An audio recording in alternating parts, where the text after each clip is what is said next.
گھر سے نکلتا تھا، ایون سائیکل پہ بھی جب شروع میں ہم سائیکل پہ جایا کرتا تھا، تو وہ جتنا بھی ٹائم ہوتا تھا نا، پہلے شروع میں ہوا کہ میوزک لگا کے جاتا تھا، وہ نیا واک مین آیا ہوا تھا کیسٹ والا، وہ ڈالا اور کانوں میں سنتا ہوا سائیکل چلاتے ہوئے جا رہے ہیں. لیکن میں تھوڑی دیر بعد احساس ہوا کہ یہ وقت تو بڑا قیمتی ہے، کیونکہ یہ تو میری تنہائی ہے اصل میں، جو میں سفر کر کے کہیں پہ جا رہا ہوں. تو اس تنہائی میں کیوں نہ میں اپنے رب کو یاد کروں، کیوں نہ درود شریف پڑھ لوں، کیوں نہ جو آیتیں مجھے یاد ہیں، جو بچپن میں مجھے یاد کرائی گئی ہیں، میں وہ پڑھ لوں.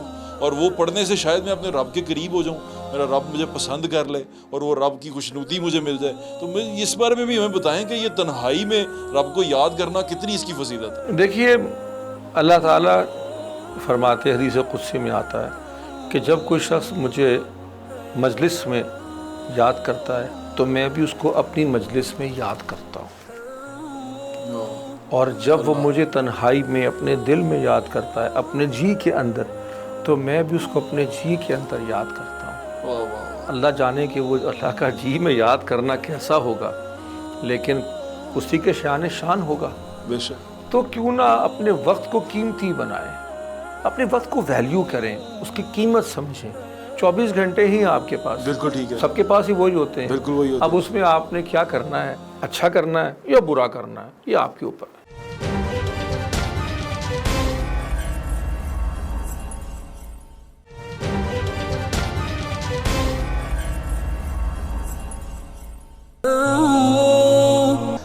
کرونا بیماری، کرونا کا یہ جو وائرس کا آنا اس سے پہلے بھی آ چکا ہوا، لیکن اب وائرس کا آنا، پھر وائرس کا روز نئی شکل اختیار کرنا، انسانوں کا ڈر جانا، انسانوں کا خود کو کسی کا محتاج کر لینا، زندگی جون سی ہے اس کا ٹھہر جانا، ہر چیز رک جانا، کیا اس میں بھی نشانیاں ہیں؟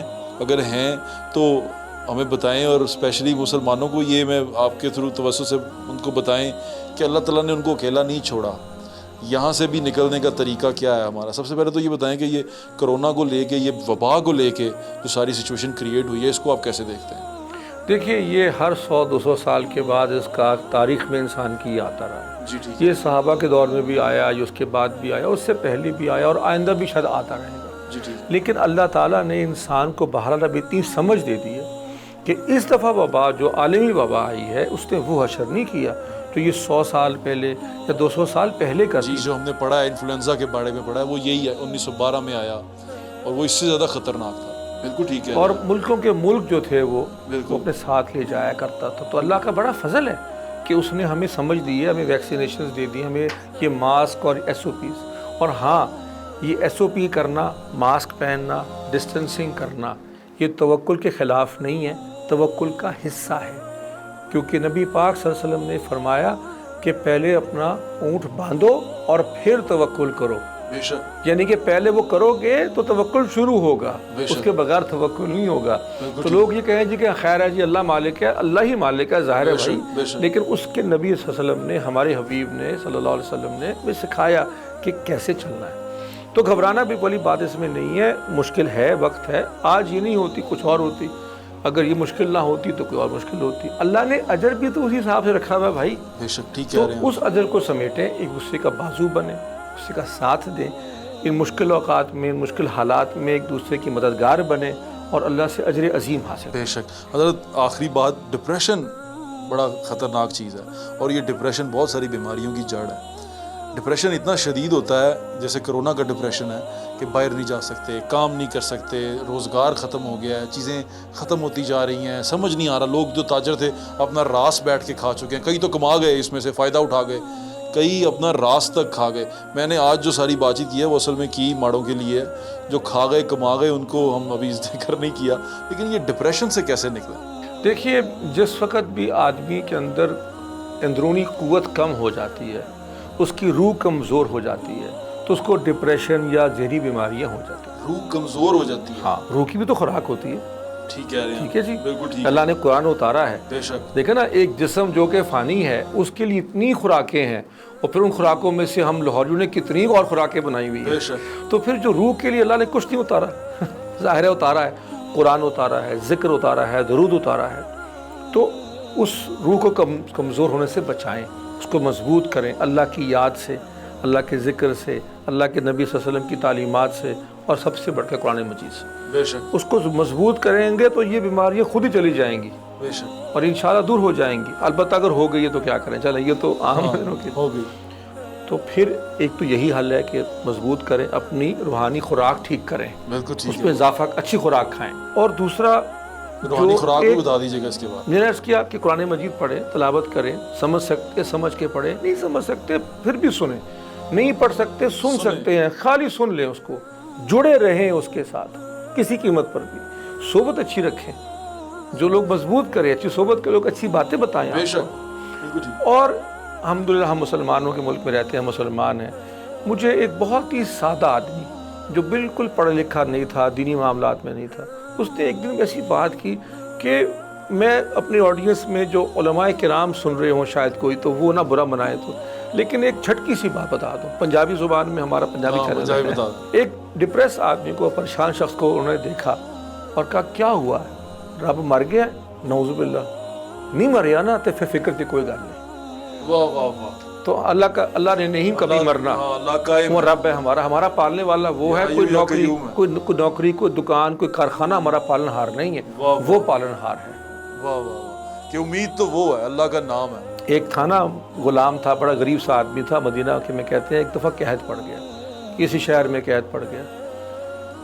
تو اس نے دیکھنا لوگوں کو کہ لوگ بیچارے بڑے پریشان ہیں, ظاہر ہے قحط پڑا ہوا ہے. وہ ہر وقت خوشی خوشی پھرے, وہ ہر وقت جھومتا رہے. تو کوئی بندہ جو ہے نا, بندہ سڑ بھی جانتا ہے کسی کو, کیا یار ٹھیک ہے, وہ لوگ بھی پریشان ہیں, تم ہس وقت ہنستے وستے. اس نے کہا میرے مالک کے پاس بڑے دانے ہیں. واہ واہ واہ واہ واہ. اگر اس کی غلامی کر اللہ لو, اکبر. ہمارے مالک کے پاس بڑے دانے ہیں. بڑے دانے, فکر والی بات. فکر والی بات نہیں. ناظرین, آپ کو ایک چھوٹی سی جاتے جاتے میں ایک مثال کچھ عرصہ پہلے میرے دل میں آئی. میں کشتی دیکھ رہا تھا, ریسلنگ نہیں ہوتی. میں کہا رب بھی نا ہمارا ایسی ہے جیسے کوئی اچھا ماسٹر ٹرینر ایک پہلوان کو تیار کرے اور اس کو کھاڑے میں اتار دے, اور ماسٹر ٹرینر کھاڑے میں جب پہلوان اتارے تو وہ اس کو تمام گڑ سکھائے, اور وہ ماسٹر ٹرینر یہ بھی خیال رکھے کہ جس سے یہ میرا پہلوان لڑنے جا رہا ہے وہ اس کے برابر کا ہونا چاہیے, کیونکہ اللہ تعالیٰ کہتا ہے کہ میں تیرے پہ اتنا وزن نہیں ڈالوں گا جتنا تو اٹھا نہ سکے. اس کا مطلب پہلوان بھی برابر کا ہے, یہ بھی اللہ تعالیٰ نے پہلے کہہ دیا. اب ہم لڑتے ہیں, ہار جاتے ہیں اس پہلوان سے, وہ ہماری غلطی ہوتی ہے, جو ہمیں سکھایا گیا ہے ہم وہ بھول جاتے ہیں. ہم جو ہی ہارتے ہیں, ہم جو ہی اللہ تعالیٰ کی طرف دیکھتے ہیں, وہ پھر کہتا ہے کہ واپس آؤ, وہ پھر ٹرین کرتا ہے, پھر تیار کرتا ہے, کہتا ہے اور پہلے سے زیادہ مضبوط کرتا ہے, کہتا ہے اب اترو. اب جب وہ کھاڑے میں اتارتا ہے ہمیں, وہ اگلا پہلوان جو ان سے پھر ہمارے برابر کا ہوتا ہے, ہم پھر ہار جاتے ہیں, پھر کوئی غلطی کر دیتے ہیں, پھر کوئی پرابلم کر دیتے ہیں, کہ پھر اس کی طرف دیکھتے ہیں, اگر اس کی طرف نہیں دیکھیں گے تو ہم ہارتے رہیں گے. جو ہی اس کی طرف رجوع کرتے ہیں وہ پھر بلا لیتا ہے کہ واپس آ. اور یہ سلسلہ میرے خیال سے ہمارے آخری سانس تک چلتا رہتا ہے کہ ہم ہارتے رہتے ہیں, گرتے رہتے ہیں, وہ ہمیں پھر بلاتا رہتا ہے, پھر اٹھاتا رہتا ہے, پھر ٹرین کرتا رہتا ہے. وہ ہم پہ گیو اپ نہیں کرتا, ہمیں نہیں چھوڑتا, تو ہم کیوں چھوڑ دیتے ہیں اس کو. ایک بات عرض کروں, لوگ گناہ گار لوگ جہنم میں گناہ کرنے کی وجہ سے نہیں جائیں گے, توبہ نہ کرنے کی وجہ سے جائیں گے. گناہ ہو جائے گا, سرزد انسان ہے, خطا کا پتلا ہے, ہو جائے, اب واپس آ جاؤ, واپس آ جاؤ. جتنی مرضی ناظرین پریشانی آ جائے, قیامت آنی ہے, برحق ہے, اللہ تعالیٰ نے کہہ دیا ہے کہ وہ آئے گی, اور وہ تمام چیزیں ایسی ہوں گی جیسے اللہ تعالیٰ نے لکھ دیا ہے. لیکن یہ یاد رکھیں کہ وہ ہمارا مالک ہے اور ہم نے لوٹ کے اسی کے پاس جانا ہے, تو وہ تیاری اپنی پوری رکھیں. آج کا شو آپ کو یہ دکھانے کا مطلب یہ تھا, بہت پریشانیاں ہیں, بہت تکالیف ہیں, لیکن ان تمام تکلیفوں, ان تمام پریشانیوں کے باوجود ایک روشنی کا جو منبع ہے جو آپ کو نظر آ رہا ہے, وہ اللہ تعالیٰ کی ذات ہے, نبی پاک صلی اللہ علیہ وآلہ وسلم کی تعلیمات ہیں. آپ ان کو تھامے رکھیں, ان کی طرف چلتے رہیں. پریشانیاں ہوں گی, فتنہ ہوگا, لیکن یہ کوشش کریں کہ آپ ہمیشہ حق کے پرچم تلے جمع رہیں, اور جو لوگ حق بولیں ان کے ساتھ جڑے رہیں. مجھے یاد ہے انشاءاللہ پھر ملاقات ہوگی. اللہ حافظ. پاکستان زندہ باد.